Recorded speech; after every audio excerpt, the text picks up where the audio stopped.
3 years in prison for a crime she didn't commit. A father declared dead. A house cold as ice and the lingering scent of betrayal. But Tasha Monroe is back.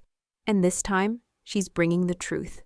The truth they couldn't bury, couldn't lock away, and most certainly, couldn't escape. Before we begin this story, let me know where you are listening from in the comments below. My name is Tasha Monroe. I'm 29 years old. And what I'm about to tell you today will forever change the way you see your own family. They took my time, but not my truth. 3 years, 22 days, and 16 hours. That's how long the system held me. A number that now lived under my skin, scratched into the walls of my memory like tally marks carved into concrete. What they never understood, what they never could understand, is that even behind steel doors and cement walls, my truth remained untouched. It curled into the corners of my soul, whispering to me when the nights were the darkest. You didn't do this. They know it, and he knows it too. Franklin Monroe, my father, the only one who had believed me even after the verdict came down like a hammer on my name. And now, I was going home. The sun cut through the chill as I stepped out of the gates of Ohio Correctional Facility, hands gripping the only thing they hadn't managed to take, my canvas bag. Frayed and faded, it carried almost nothing but still held everything that mattered. A tattered paperback I'd read 13 times. A photo of me at age 6, half grinning with 2 missing teeth, arms wrapped tight around my father's neck. His eyes were smiling in that picture. Not the kind of smile you force for a camera, but the kind that says, I see you. You're mine. The guard didn't say goodbye. He didn't have to. Freedom felt thin at first, fragile, like glass you didn't trust to hold water. I boarded the bus in silence, took the window seat, and turned my face to the side as we pulled away. The gravel crunched beneath the tires, and I didn't look back. There was nothing behind me worth remembering, only a hollow echo of who I had been and who the world decided I was. Outside the window, the trees blurred into watercolor streaks. The sun sat low in the sky, painting the world gold. Fall had just begun its slow creep across Tennessee. Soon the leaves would turn, drop, and be forgotten underfoot. Just like me. The bus rocked gently, and I pulled my jacket tighter. I hadn't spoken to Franklin in almost 4 months. His last letter came during a lockdown. Ink slightly smudged, like maybe his hand had shaken while writing. The words were careful, deliberate. They think they've buried the truth, Tasha. But the truth has roots. It will grow back. And when it does, I'll be waiting. I believed him. I had to. But belief doesn't keep you warm. It doesn't stop the ache of wondering whether your only lifeline is still intact, or if the silence means the rope has snapped. I arrived in Clarksville after sundown. The bus wheezed to a stop on the edge of town, in front of the same faded diner I used to sneak milkshakes from after school. Millie's Diner, still standing, still blinking its neon sign like a tired heartbeat. I stood on the sidewalk for a moment, unsure which direction felt like forward. But my feet knew. They carried me down the cracked pavement, past shuttered storefronts, past the barber shop Franklin once took me to every month, just to chat with old Rick, who never cut a single strand of my hair, past the church, still with the same crooked cross on its steeple, like faith itself had gotten tired, and finally, up the gravel path to the old Monroe house. Only it didn't feel like the Monroe house anymore. The porch light didn't flicker with welcome, the windows didn't glow with warmth. Everything about the place looked staged, cold, as if someone had tried to scrub the life out of it and paint over the memory. I stood at the foot of the steps, heart pounding. The door opened before I knocked. Diane, Franklin's second wife, my stepmother in title, never in truth. She wore a cream-colored blouse and pearl earrings, her hair perfectly pinned as if she'd been preparing for this performance. Her perfume hit me before her words did, something expensive, cloying, and sharp, the kind that lingered even when she left the room. Her eyes scanned me like I was a stray dog tracking mud across her polished floors. Well, she said, tone flat. You're out. Nice to see you too, I replied. She stepped aside. You might as well come in. The air inside the house was colder than the autumn evening. Gone were the mismatched curtains Franklin had refused to replace. Gone were the bookshelves cluttered with war memoirs and National Geographic magazines. Gone was the smell of cedar and pipe smoke that once clung to every wall. In its place was polished wood, modern art, and silence. "What happened to?" I started. But Diane cut me off. "Franklin passed," she said, as easily as if she were mentioning the weather. My ears rang. "No," I whispered. She folded her arms. "3 months ago, cabin fire, up north." I shook my head. "No, that's not. He was writing to me. He stopped," she said. "When he realized you were a lost cause." My knees buckled. I didn't fall, but I came close. The floor beneath my boots felt too thin. I couldn't breathe, couldn't speak. My throat closed in on itself like a fist. "I didn't find out until after," Diane continued. "By the time they identified the body, there wasn't much left. Closed casket. No funeral. His wishes." She turned and walked toward the fireplace, her heels clicking like punctuation marks. "And the house?" I managed. She looked over her shoulder. "He changed the will, left it to me." My body went cold. "No," I said. "He would never." "He did," she snapped. "Because he knew you'd come back, with questions, with accusations. But it's all settled." I stood there, heart thundering, memories of my father echoing in every corner of the house that no longer belonged to us. Diane smiled then, a slow curve of lips that never reached her eyes. "You should be grateful," she said. "Some of us know how to start over." I didn't respond. I turned and walked out the door. The world spun as I stumbled down the porch steps and into the yard. My legs carried me to the edge of the street, then past it, then toward the cemetery at the far end of town. I needed proof, something, anything. But there was no grave, no marker, no name etched in stone, just silence and wind moving through the trees. And then, a voice. "You're not going to find him there." I turned. An old man in a worn cap leaned on a shovel, eyes squinting against the dusk. "You knew Franklin?" I asked. He nodded. "Walter, groundskeeper." I swallowed. Did he tell you anything before he died?" Walter stared at me for a long moment. Then he reached into his coat and pulled out a sealed envelope. Red wax, the Monroe crest. He said, "If Tasha ever comes back, give her this.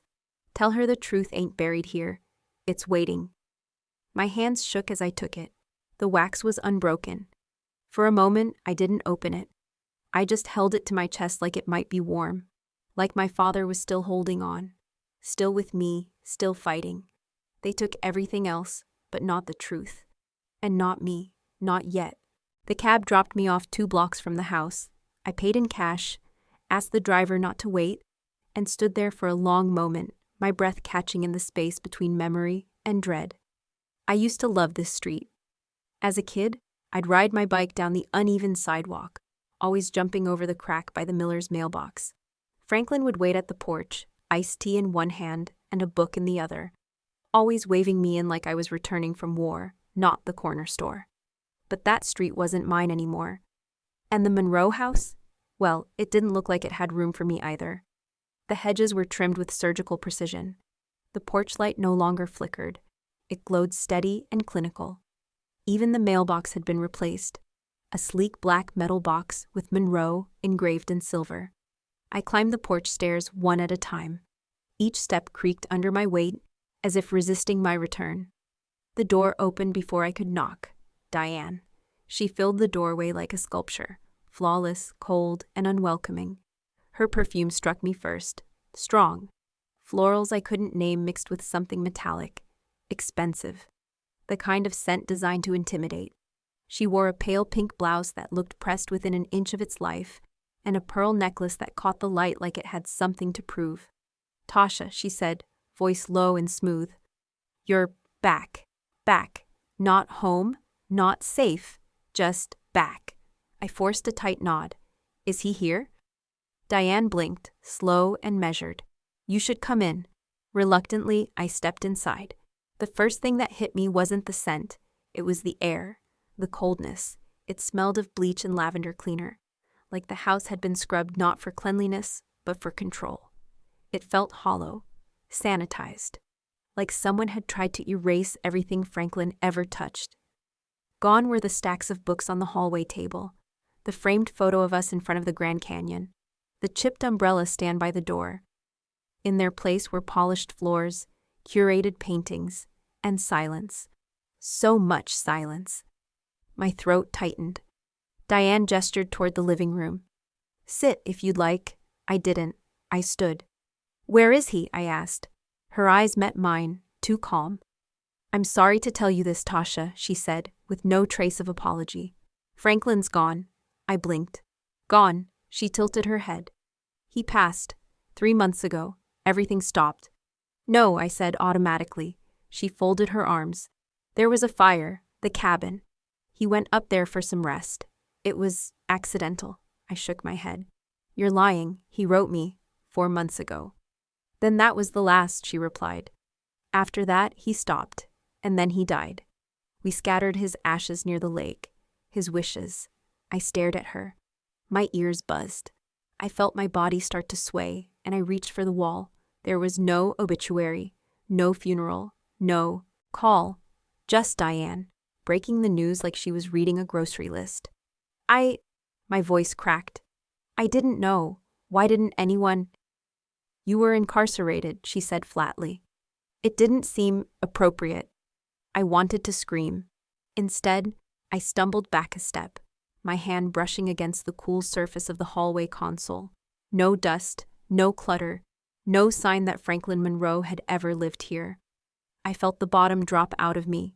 He wouldn't just leave me out of everything, not without a will, not without a— Diane's eyes glinted. There was a will, updated a few months before the fire. Everything was left to me. I froze. "No," I whispered. She raised an eyebrow. "You were in prison, Tasha.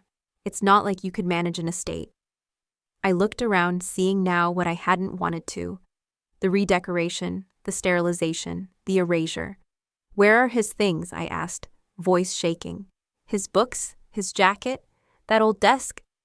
"Donated," she said quickly. "He was ready to move on. You should consider doing the same." The room started to spin. I backed away, past the kitchen where Franklin used to make pancakes every Sunday, past the stairs I used to sit on during thunderstorms, past the hallway where his laughter once echoed. It was all gone, burned, donated, deleted, just like me. Outside, the air hit me like a slap. I didn't know where I was walking. I just walked. Across the street, through the park, past the middle school where I learned to fight boys twice my size. And then somehow I found myself at the cemetery. I didn't expect to find a grave. She said they scattered him. But still, some part of me hoped.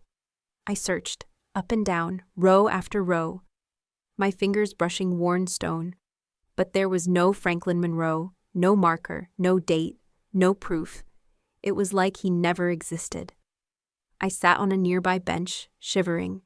The sky had started to bruise, the clouds rolling in like warning signs. That's when I heard it. Looking for someone, I turned. An older man stood behind me, dressed in worn work clothes, holding a rake in one hand. His skin was weathered, his eyes clear. "Franklin Monroe," I said, voice barely audible. "They said he was scattered, but I needed to see." He stepped forward. "I'm Walter," he said.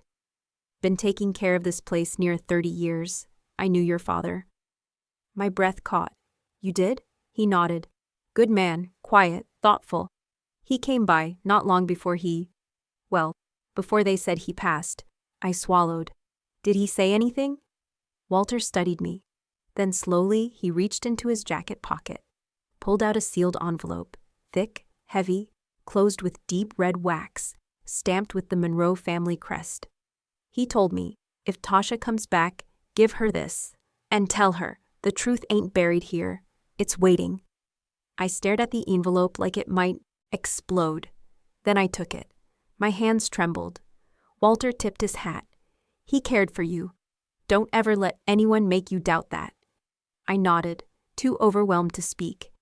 As he walked away, I sat on the bench, holding the envelope to my chest. The wax was unbroken. The seal, intact.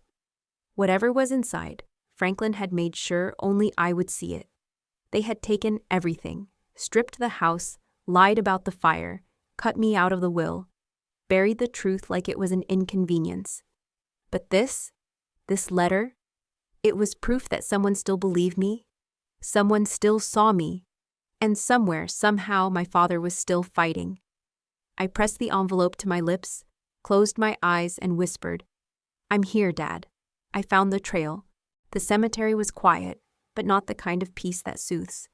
It was the kind that pricks your skin, the kind that makes you question if you're really alone. I sat on that bench long after Walter had disappeared between the rows of stone, still clutching the sealed envelope in my lap. I traced the wax crest over and over with my thumb. The Monroe ring, our family's symbol. Something Franklin used to joke was more curse than legacy. Now it was the last fingerprint he left me.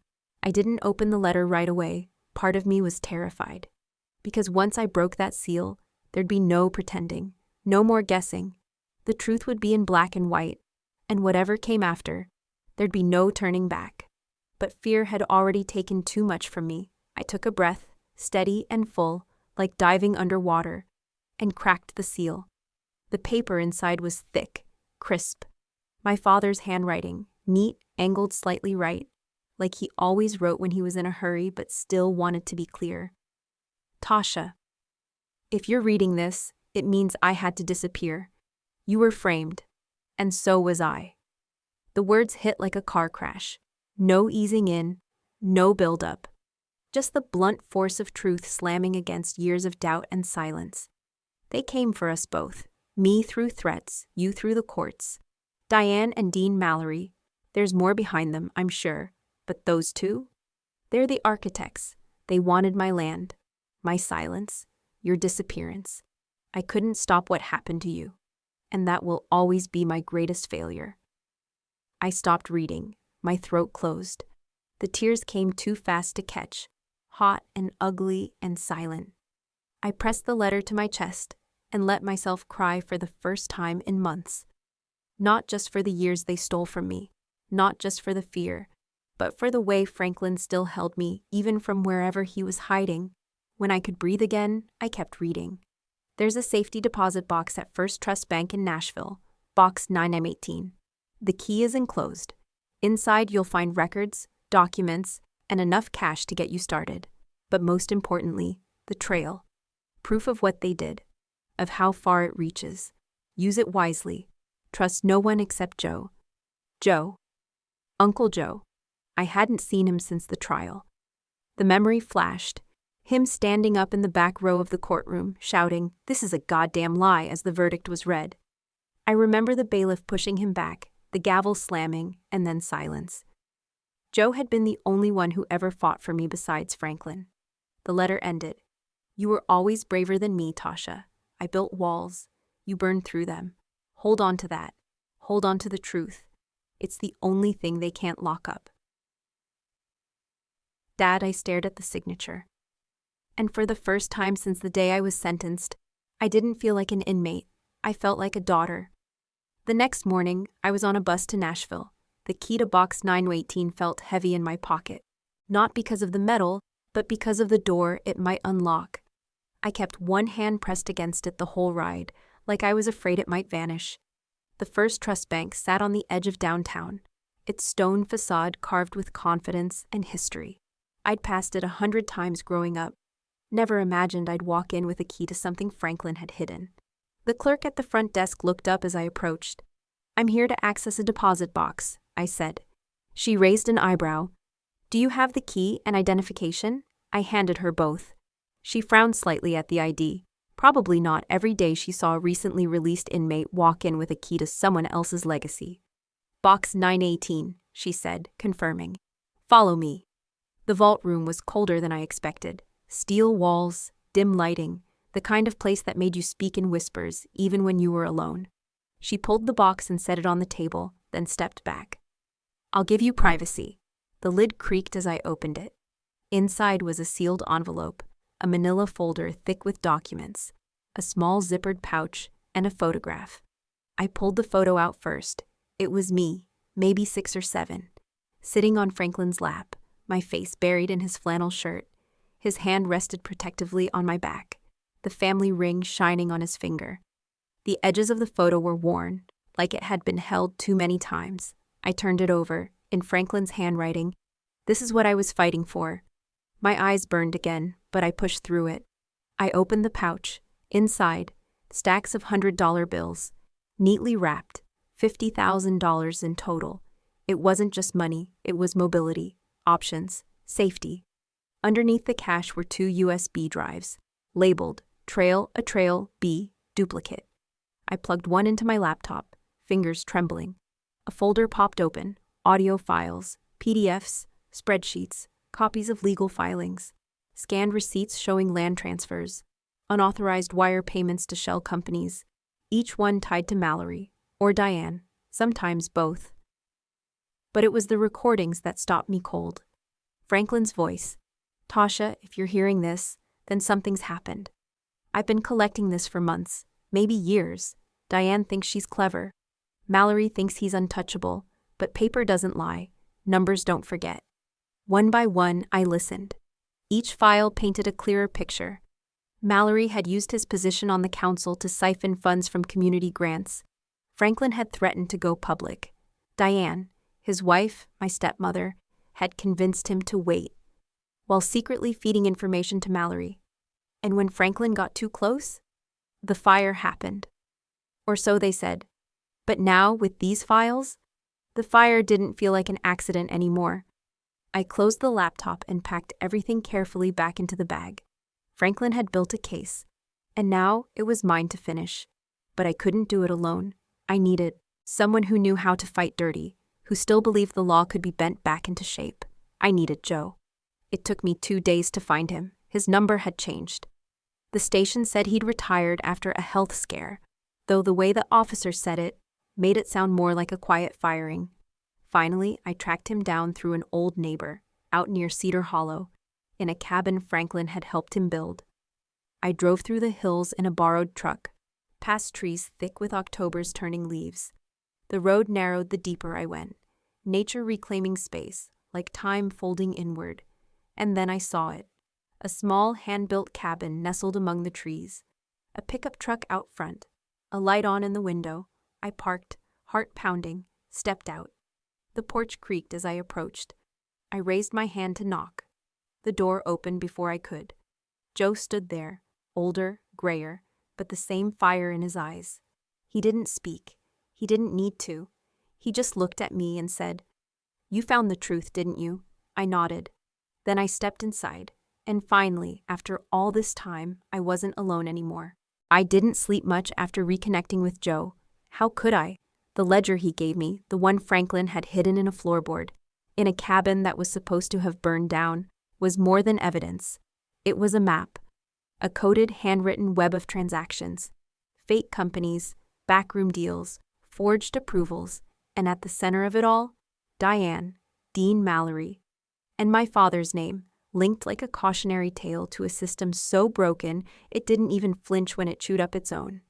By morning, I had my next breadcrumb, Nashville. More specifically, a bank, First Trust, and a number, Box 918. I drove Franklin's old truck through the early dawn mist, the steering wheel vibrating under my grip like it remembered how fast he used to take corners. His flannel jacket still hung behind the driver's seat. I didn't wear it. Not yet. That felt too much like closure, and I wasn't ready to say goodbye to him like that. Nashville looked the same, and nothing like I remembered. The skyline had more steel, more glass, less soul. But the bank, the old stone building on 6th Street, was unchanged, a monument to money and secrecy. I parked half a block away and walked the rest. As I entered, the air went still, climate-controlled, sterile. A woman at the front desk looked up, mid-50s, pearl earrings, eyes that assessed me in one glance. "Can I help you?" "I need access to a safety deposit box, 918. She raised an eyebrow. "Do you have the key?" I held it up, cold and silver. The tag still read 98 in my father's handwriting. She took it wordlessly and gestured for me to follow, down a quiet hallway, through a locked steel door, into a vault room that smelled like metal and dust. The box was long and heavy. She slid it from the shelf and set it on the table. "I'll give you privacy," she said. The door closed with a soft thud. I stared at the box, then with both hands, I opened it. Inside was a manila folder thick with papers, a padded envelope, and something I didn't expect. A photograph. It was me, probably 6 or 7, wrapped in Franklin's arms on our front porch. I had a popsicle in one hand and the other hand curled tight in the collar of his flannel shirt. His eyes, half laughing, squinted into the sun. It was a moment I barely remembered, but clearly he never forgot. I turned the photo over, written in his familiar scrawl. This is what I was fighting for. I placed the photo gently aside and opened the folder. Inside, chaos. Organized chaos. Scanned receipts. Handwritten notes. Tax forms. Wire transfer records. And something else. A property deed. For land in North Clarksville. Signed over from Leewood Holdings, LLC, to D. Monroe. Diane. My stomach turned. It wasn't just corruption. It was theft. Strategic, long-game theft. Mallory created fake holding companies to purchase government-subsidized land. Diane funneled ownership through marital loopholes. Franklin had discovered it, started documenting it, and when he got too close, they made him disappear. There was also a second envelope inside, marked simply, Truth. B. It held a flash drive. I slid it into my laptop and waited. Folder after folder popped up. Audio recordings, screenshots, financial spreadsheets. In one file, Franklin's voice crackled through speakers. Tasha, if you're listening, that means this reached you. I hope Joe helped. I hope you still believe me. Diane and Mallory. There's no doubt anymore. They used my name to authorize half of this mess. They needed a scapegoat. And you? God, I'm sorry they went after you. He sounded tired. Older than I remembered, but not broken. I built this file in pieces. Because if they caught me, I didn't want it all in one place. Use the trail folders. Follow the money, follow the patterns. You'll find the leverage you need. And whatever you do, don't go public until you have the press. The right journalist, the truth won't survive in the dark. I sat in the motel room, silent, the laptop screen glowing in the dim light. Franklin had mapped everything out, step by step. He'd left behind his final gift, a blueprint for justice. And something else caught my eye. Another file labeled, Renee Contact. It included an email chain between Franklin and a woman named Renee Calder. She was an investigative journalist from Nashville's biggest independent news outlet, The Ledger. Franklin had reached out to her, sent her redacted versions of what I now held. She responded cautiously, but with curiosity. I clicked open the last email. From Franklin. If anything happens to me, look for my daughter, Tasha Monroe. She'll have the rest. I stared at the screen for a long time. Then I opened a blank email. Subject: Franklin Monroe's trail leads to me. From Tasha Monroe to calderattheledger.com. Hi Renee, you don't know me, but my father trusted you. And I think it's time I finish what he started. I have the files. I have the proof. I'm ready to talk. Are you? Tasha Monroe. I hit send before I could second guess. Then I started packing. I knew what I had to do next. Find Renee, find Joe, build the case, and prepare for the final piece. Bringing Franklin back to life in the only way that mattered. Clearing his name and burning Diane and Mallory to the damn ground.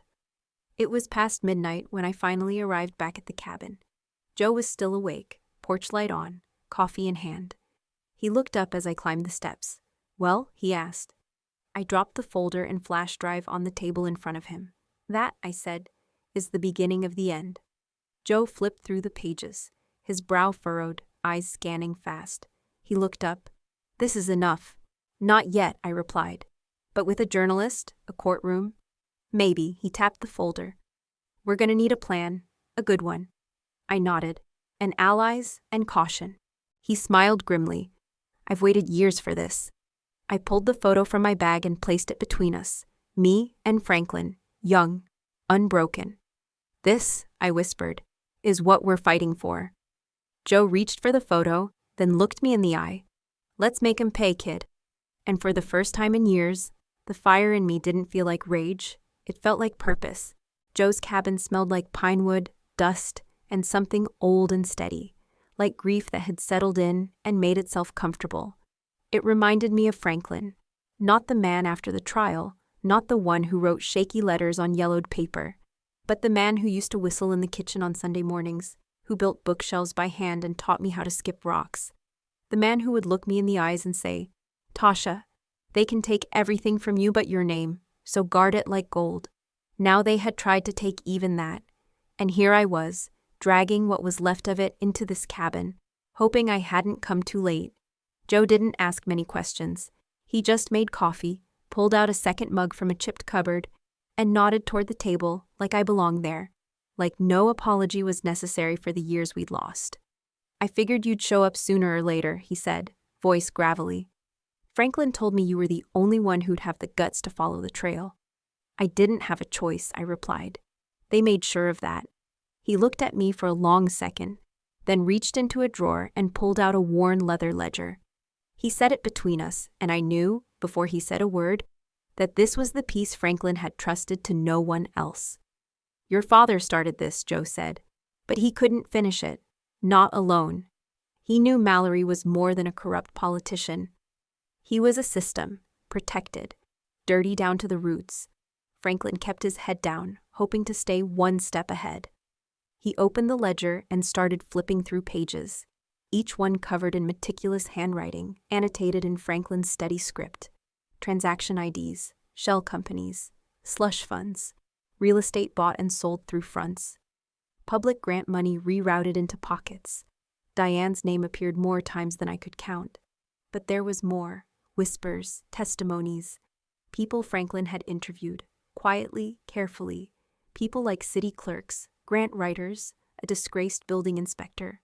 Some of them had notes in red next to their names.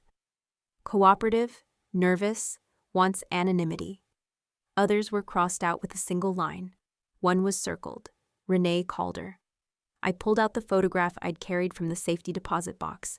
Me, maybe 6 years old, curled into Franklin's lap, his hand protectively around me, his face half turned to the camera, mid-laugh. The Monroe family crest ring on his finger caught in the light. I placed it beside the ledger and whispered, "I still don't know how he managed to collect all this without them killing him first." Joe leaned back. He didn't sleep much near the end. Paranoia's what kept him breathing. "He died alone." Joe's jaw clenched. "He didn't die, Tasha. He disappeared. That cabin fire, that was staged." I looked up. "What?" Franklin knew they were closing in. He came to me a week before it happened. Said he was going underground. Said if they thought he was dead, maybe they'd leave you alone. My hands gripped the edge of the table. "You let me believe he was gone." "I let everyone believe it. I had to." The room went still. I couldn't breathe. Joe looked away. "I didn't know they'd come after you so hard. I thought maybe they'd feel like they won. But Diane never let go." The silence stretched. I stood, walked to the window, stared out at the woods, thinking about all the things I should have said at a funeral that never happened.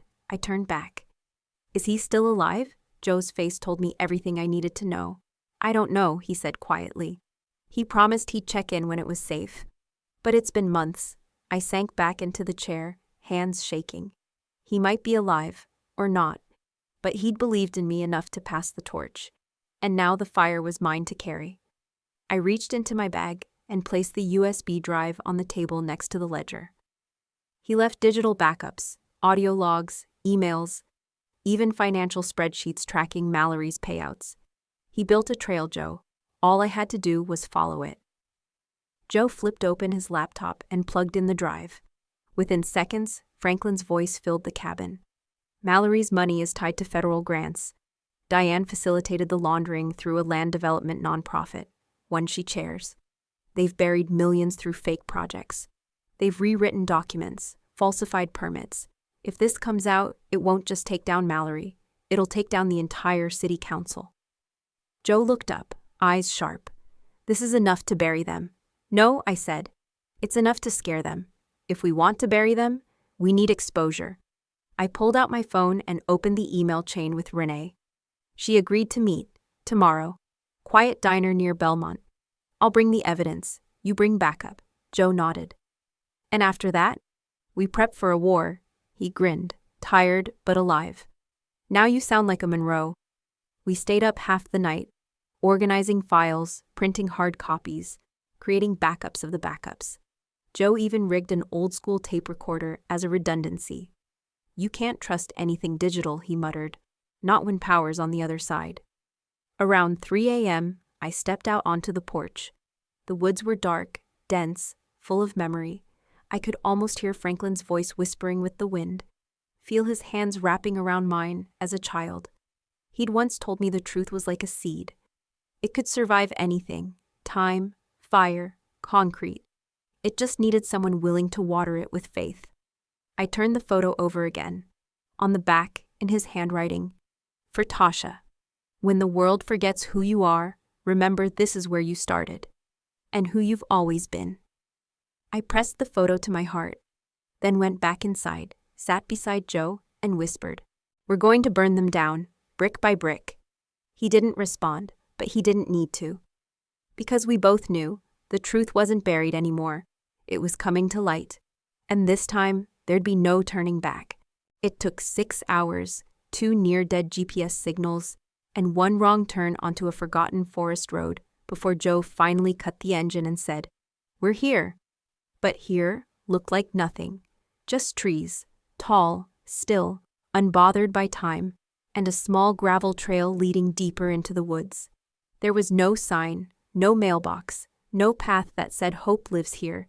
Yet my heart started pounding. Joe pointed ahead. Half a mile in. Foot traffic only from here. I didn't ask how he knew. I just nodded and followed. The leaves crunched under our boots. The air was thick with pine and mist. The kind of silence that made you forget the world had ever been loud. With each step, my body felt heavier and lighter all at once. Like it didn't know whether to run or collapse. Then I saw it. A cabin. Weathered. Nestled into a slope of earth like it had grown from the mountain itself. Smoke curled lazily from a stone chimney. A wind chime made of spoons and fishing hooks tinkled on the porch. And standing on that porch was him, Franklin Monroe, my father. He looked older, not broken, worn, like leather softened by rain and memory. His beard had filled out, silver streaked through the dark. His flannel hung looser over his frame. But it was him. He didn't move. Neither did I. Then something in my chest cracked open, and I sprinted. I hit him like wind through a broken window, arms around his neck, hands grasping fistfuls of his shirt, body shaking. He caught me, just caught me. Like he'd never let me fall again. His arms wrapped around me, firm and trembling. No words, just breath and the scent of pine needles and wood smoke and him. Tears soaked into his shoulder. I was 6 again, crying in his arms after scraping my knee. I was 19, watching him wave goodbye as I left for college. I was 29, crushed under fluorescent lights in a courtroom, wishing for just one moment like this. "I thought you were dead," I whispered. "I had to be," he said into my hair, "to protect you." I pulled back, but not far. I needed to see his face, to make sure it wasn't a dream. "You didn't come to my trial," I said, not accusing, just asking. His eyes, blue-gray Monroe eyes, filled. If I had shown my face, they would have buried you. The only thing I could do was disappear and make sure someone else could dig us both out. Joe, still a few paces behind, cleared his throat. "She did. Kid's got your stubborn streak." Franklin reached out and clapped his brother on the shoulder. "Couldn't have done it without you." Joe gave a tight nod, eyes darting away like he didn't trust them to stay dry. The cabin inside was what you'd expect from a man hiding from the world. Clean, sparse, practical. A small fireplace, a worn couch, a folding table with papers stacked like walls. Maps, Polaroids, news clippings. A line of red thread connecting faces to dollar signs to addresses. A war room. "You built this?" I asked. Franklin poured 3 cups of black coffee. Piece by piece, took me 2 years to make sense of it all. We sat at the table. I laid everything I had in front of him. The ledgers, the USBs, the photograph, the sealed letter Walter gave me. Franklin stared at the photo, me in his lap, holding onto his ring like a tether. and blinked twice before whispering, "I kept that picture on my nightstand for years." "Now I keep it on me," I said. Jo slid the USB closer. "Her evidence fills in the blanks, and it's clean." Franklin plugged it into an ancient laptop, scrolled through file names with a nod. "You backed it up?" "Twice," I said. "Smart." He opened the letter I'd handed him. His own wax seal, his own handwriting. He read it in silence, then folded it, and held it to his chest. I didn't ask what it said.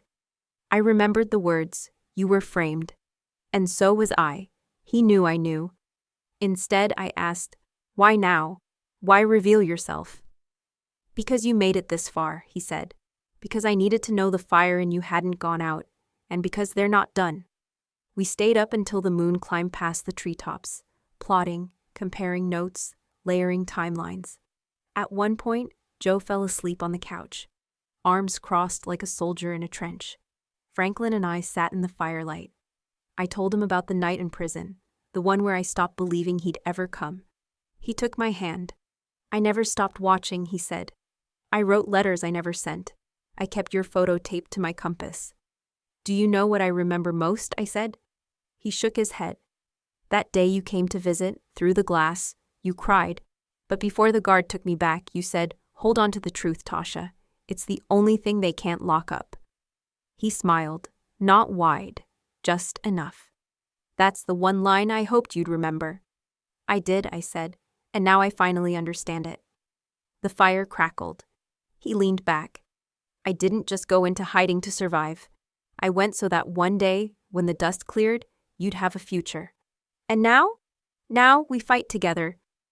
In the morning, we stepped onto the porch.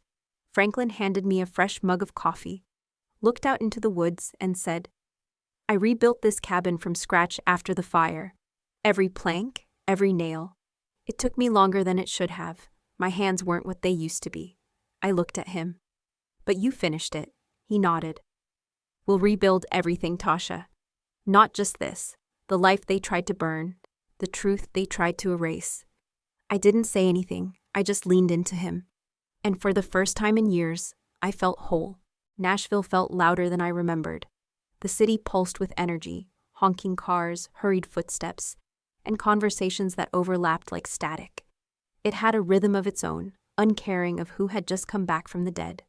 Franklin, Jo, and I sat in a rental SUV across the street from a quiet cafe near Centennial Park.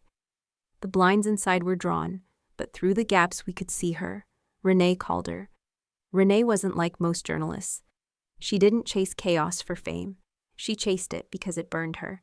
Years ago, she lost a brother to a botched police raid, buried beneath the headline, "Suspected dealer shot during warrant execution." He wasn't a dealer. He was a third-year med student. She never forgot, and she never forgave. That's why Franklin trusted her. "She's early," Jo said, watching her sip coffee with one hand and check her recorder with the other. "She's always early," Franklin replied. "Hates being caught off guard." I swallowed the knot forming in my throat. How do I even start this conversation? Franklin reached into the glove box and handed me the sealed file. With the truth. Nothing more, nothing less. The moment I stepped through the cafe door, Renee stood up. Her expression was unreadable. She looked me over, not suspiciously, but like someone cross-checking fact against memory. "You're real," she said softly. "So are you," I replied, sliding into the booth. Franklin and Jo stayed outside. This part was mine. Renee leaned forward. "You have something for me." I placed the envelope on the table, then the flash drive, then the photo. I was framed. My father was too. But the paper trail survived. She opened the envelope and scanned the first few pages. Her jaw clenched. "Jesus. You can verify everything. There are more copies off-site. And you want what? Exposure?" "I want justice." She tilted her head. "That's not the same thing." I looked her dead in the eye. "Then I want both." She smiled faintly, almost reluctantly. "You sound like your father." I took a breath. "He's alive." She froze. Her hands gripped the folder tighter. "That's not possible." "He disappeared for my protection, and to finish what you started with him." Renee leaned back, stunned. This changes everything. Diane, Mallory, Councilman Boyd, they're all in on it. We have audio, signatures, paper trails, even timestamps on fake approvals. And you want to bring them down in one go? Yes, but cleanly. No leaks, no anonymous drops. Renee studied me for a long moment. You want a public reckoning. I want them to feel what it's like when the lights flip on. She nodded slowly. I can do that. But you need to understand, once this story drops, you're not going back to anonymity. They will come for you. I'm ready. Are you? I thought of prison, of Diane's cold eyes, of the silence Franklin endured. Yes, Renee picked up the drive. Then let's start a fire. Back in the SUV, I laid out the plan. Renee drops the exposé 2 days from now. National coverage. Editorial control stays with her. In the meantime, we stage the sting. Joe raised an eyebrow. Sting? Mallory's doing another off-book transaction tomorrow night. His investment partner is showing up with unregistered cash. He's done this before. Franklin has the pattern. Franklin nodded. I've got the location. Warehouse on Lafayette. Security will be light. They trust each other. Joe leaned forward. And you're planning to intercept? We're planning to record. Every word, every dollar counted. And when they finish patting themselves on the back, the authorities walk in. Franklin smirked. Old school, but effective. Joe's fingers tapped the wheel. And the authorities? Who's in our pocket? Captain Riley, Internal Affairs. Used to be Joe's partner, clean, quiet. Believes in fixing from the inside. Joe nodded. If she says she's in, she's in. That night, we didn't sleep. We loaded gear, synced recorders, planted 2 small body cams inside the warehouse ahead of time. Franklin had scouted the place for weeks. We set up a van across the street with a direct line to Renee, who would have live footage. As dawn broke, the city kept humming, but we were already deep in the current, ready to pull the rug from beneath monsters who thought they were invincible. The warehouse loomed like a mausoleum, hollow, dark, and full of secrets. Mallory arrived first. Black SUV, no plates. Diane followed. Designer coat. Heels that clicked with arrogance. Boyd trailed after, twitchy, paranoid, reeking of sweat. They brought the briefcases. We brought the truth. From the van, I watched everything unfold on the monitor. Mallory. This is the last one before we go full legit. Diane. You always say that, Boyd. Where's the next grant coming from, Mallory? Same contact in Atlanta. I've got signatures lined up. This city's already bought. I looked at Franklin. His jaw was tight. Then, Riley's voice crackled in our ear. Go. The SWAT team moved like shadows. By the time the criminals realized what was happening, it was too late. Guns drawn, cuffs locked. Boyd cried. Diane screamed. Mallory didn't say a word. But he looked at me. From the back of a squad car, he saw me standing by the van. And he knew. It was me, the girl they locked up, the daughter they buried with lies, the truth they thought they could silence. Later that night, we sat on a rooftop parking deck overlooking the city. Renee had already filed her story. The press was running with it. By morning, the city would wake up changed. Franklin handed me a drink, iced tea in a paper cup. To endings, he said. I raised mine. To beginnings, Joe chuckled. To revenge. We all laughed. Not because it was over, but because we had survived long enough to fight back. Morning light poured through the windows of the courthouse lobby like a quiet witness. The same halls that had once echoed with the sound of my shackled steps now welcomed me with polished floors and open doors. This time, I wasn't here to plead. I was here to watch the guilty fall. Franklin stood beside me in a suit that hadn't seen daylight in over 3 years. Joe paced behind us, quiet but alert. He was always at the ready, like some part of him still didn't trust peace to last. Inside the courtroom, the temperature was low, but the tension was higher. Dean Mallory, Diane Monroe, and Councilman Boyd sat behind the defense table in identical navy blue suits, but the fear behind their eyes was anything but uniform. Diane looked deflated, worn. Mallory had lost the smug calm he always carried. Boyd looked like a man about to faint. The prosecutor's voice cut clean through the silence. Your Honor, the state presents 312 pieces of evidence. And that was only the beginning.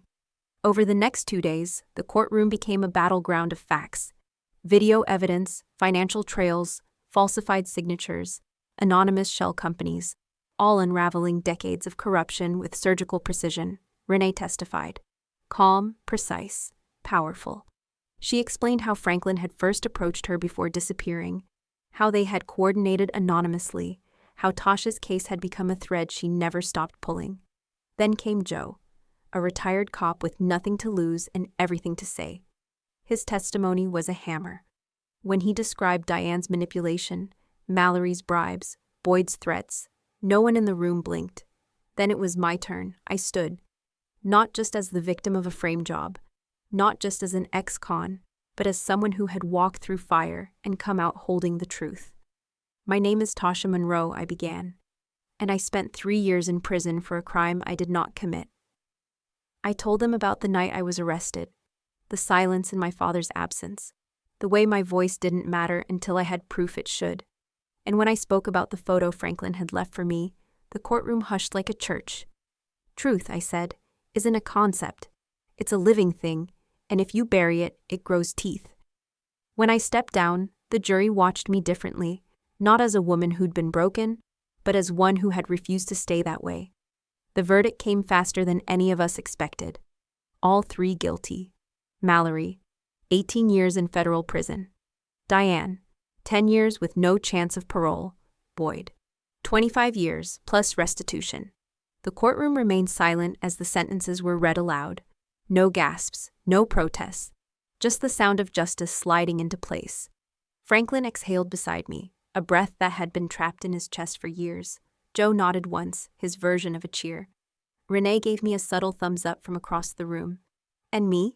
I didn't cry, I didn't cheer, I just sat, quietly, fingers wrapped around the edge of the bench, feeling the solidness of the moment. I was free, truly, finally, unconditionally free. That night, the city didn't sleep. Headlines lit up screens. Commentators debated who knew what, when. Families of other victims called hotlines. Lawyers opened new files. A class action suit began to form.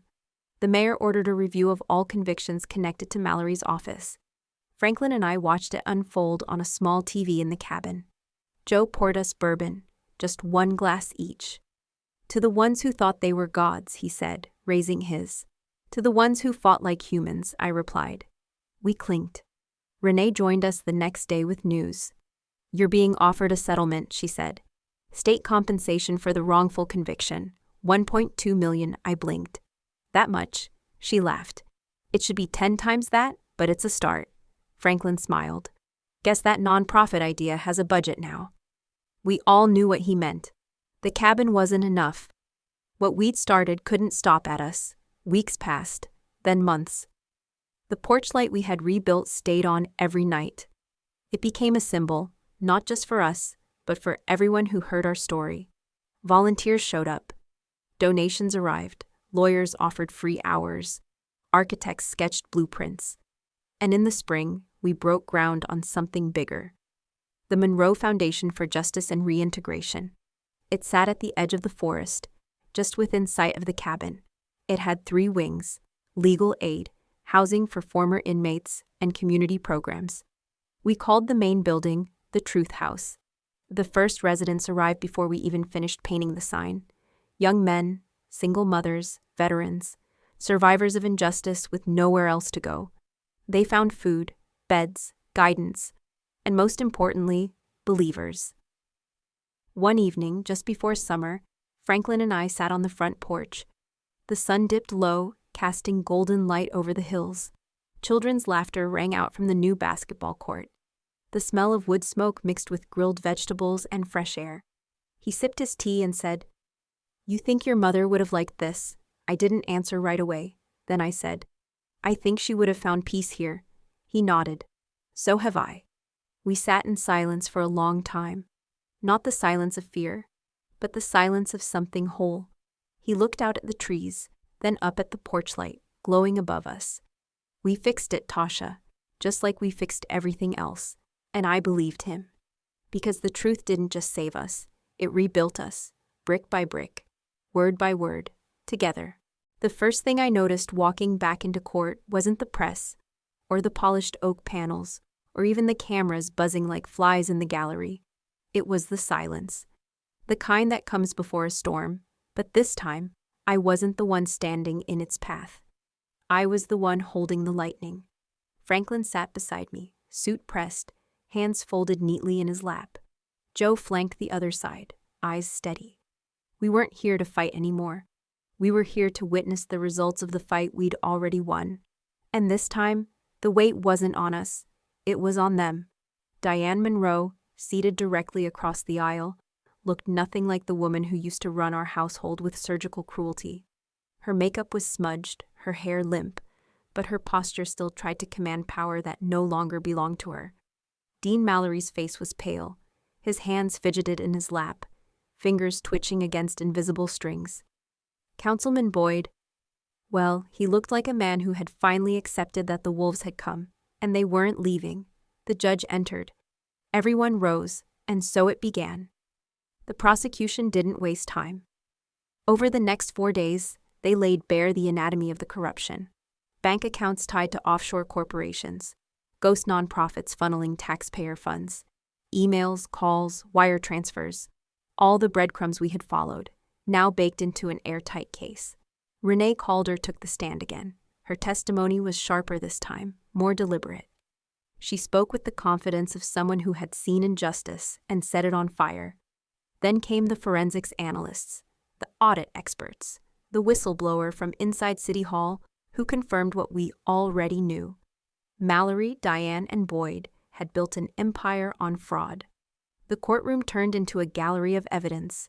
Diane's signature on a contract that moved $400,000 into a dummy scholarship fund. Mallory's voice caught on tape.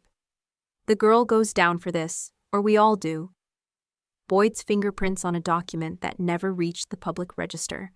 Their guilt wasn't just evident, it was overwhelming. Then came the victims. A retired teacher denied funding for her school. A single mother whose housing application was buried under processing delays. Former inmates who never got the second chance they were promised because the grants had been siphoned into campaign funds. And finally, me. I sat in a prison cell for 1,182 days, I said into the microphone, my voice steady. I lost my name, my dignity, my belief in fairness. I paused. But I never lost the truth. I glanced at Franklin. He gave a single quiet nod. I looked at the jury. They used the system as a shield. They wore suits while destroying lives. And when they couldn't silence me, they erased me. But I'm still here, and they can't hide anymore. When I stepped down, I felt lighter. Not because I'd gotten justice yet, but because I had spoken it, aloud, in the same space where I once sat condemned. The defense tried. They always do. Diane's lawyer blamed emotional instability. Mallory's team argued lack of intent. Boyd's defense didn't even bother. He'd fired his lawyer halfway through and was now representing himself, badly, but it was too late. By the time closing arguments began, you could feel the shift. The jury wasn't undecided. They were waiting, ready. On the third Friday morning, they delivered the verdict. Guilty, on all counts. Dean Mallory, 18 years federal. Diane Monroe, 10 years, no parole. Councilman Boyd, 25 years, plus restitution. No outbursts, no tears, just the thud of reality. The courtroom didn't cheer. It didn't need to. Because this wasn't a victory for spectacle. It was a restoration, a correction, a reckoning. Outside, reporters swarmed. Cameras flashed. Questions flew like darts. Miss Monroe, do you feel vindicated? Do you have a message for others who've been wrongfully convicted? What's next for you? I held up one hand and said, I'm not a hero. I'm just someone who didn't give up. And to anyone out there still fighting, keep going. The truth will outrun the lies if you hold on long enough. Then I stepped aside and let Franklin speak. He didn't say much, just a line that made front-page headlines by nightfall. They took our years, but we took back the truth. A week later, the state cut the settlement check, $1.2 million. Franklin asked if I wanted to cash it all or transfer some into the Monroe Foundation. I didn't hesitate. We use it to build. That's what it's for. Joe grinned.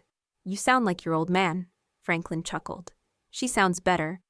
In the months that followed, things moved fast. The foundation expanded.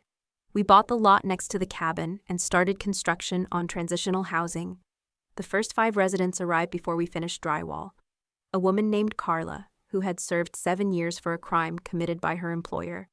A man named Jalen, who'd lost 2 decades to false testimony. They found safety here, and work, and family. Renee published a book about the case. She sent me the first copy. The dedication read, "For Tasha Monroe, who proved that the truth, when protected, becomes unbreakable." Sometimes people would recognize me in town, at the market, the post office. Some wanted pictures, others just whispered a quiet "thank you." It felt surreal, but right. Not because I needed to be seen, but because for so long I hadn't been.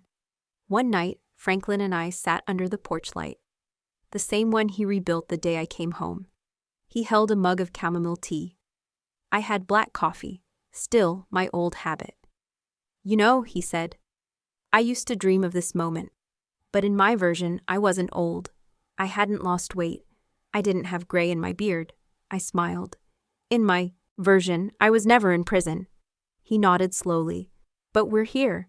"Yeah," I said. "We are." He looked up at the light. "We fixed it, didn't we?" "More than that," I said. "We rebuilt it." And he leaned back, closed his eyes, and whispered, "We did good, kid." And for once, I didn't need anything else. The porch light never goes off, even on stormy nights, even when no one's awake to see it. It stays lit, not because we fear the dark, but because we've survived it. And that light, it doesn't just shine for us anymore. It shines for everyone still walking their way home. 1 year after the verdict, I found myself planting lavender next to the back steps. My hands were dirty, knees in the soil, hair pulled back in a messy twist. Franklin watched from the window, mug in hand, smiling the way only people who've seen darkness can, gratefully, quietly. "You always loved lavender," he said when I came inside. "I love what it stands for," I answered. "Peace, rebirth, resilience." He nodded. "You've become all of that." I paused, brushing soil from my palms. Not just me, all of us. Because it wasn't just my story anymore. The Monroe Foundation had grown beyond our original dream. We had a second house now, a warm, 2-story home for women and children recently released from prison. Each room carried names of women we had met, helped, lost: Carla's room, Miss Geneva's kitchen, the Hope Hall. We offered legal aid, GED classes, trauma therapy, parenting support, job placement. But more than that, we offered a chance to feel human again, not fixed, but seen. On Tuesdays, we hosted truth circles, group sessions where residents could speak without judgment. One rule: you didn't have to have the words, only the courage to show up. "I still have dreams about the cell," one young man said one night.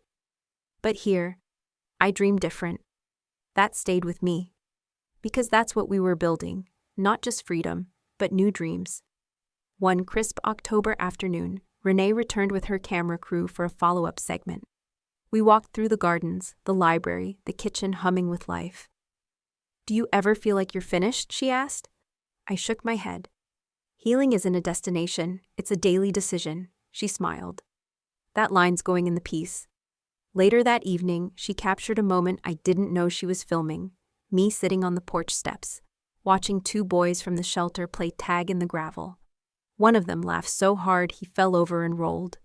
The sound cracked something open in me. Because for years, I didn't laugh like that. And now, laughter lives here. Franklin spent more time building than resting. Raised beds in the garden, a new tool shed. He was teaching some of the residents carpentry. Skills that can't be taken, he called them.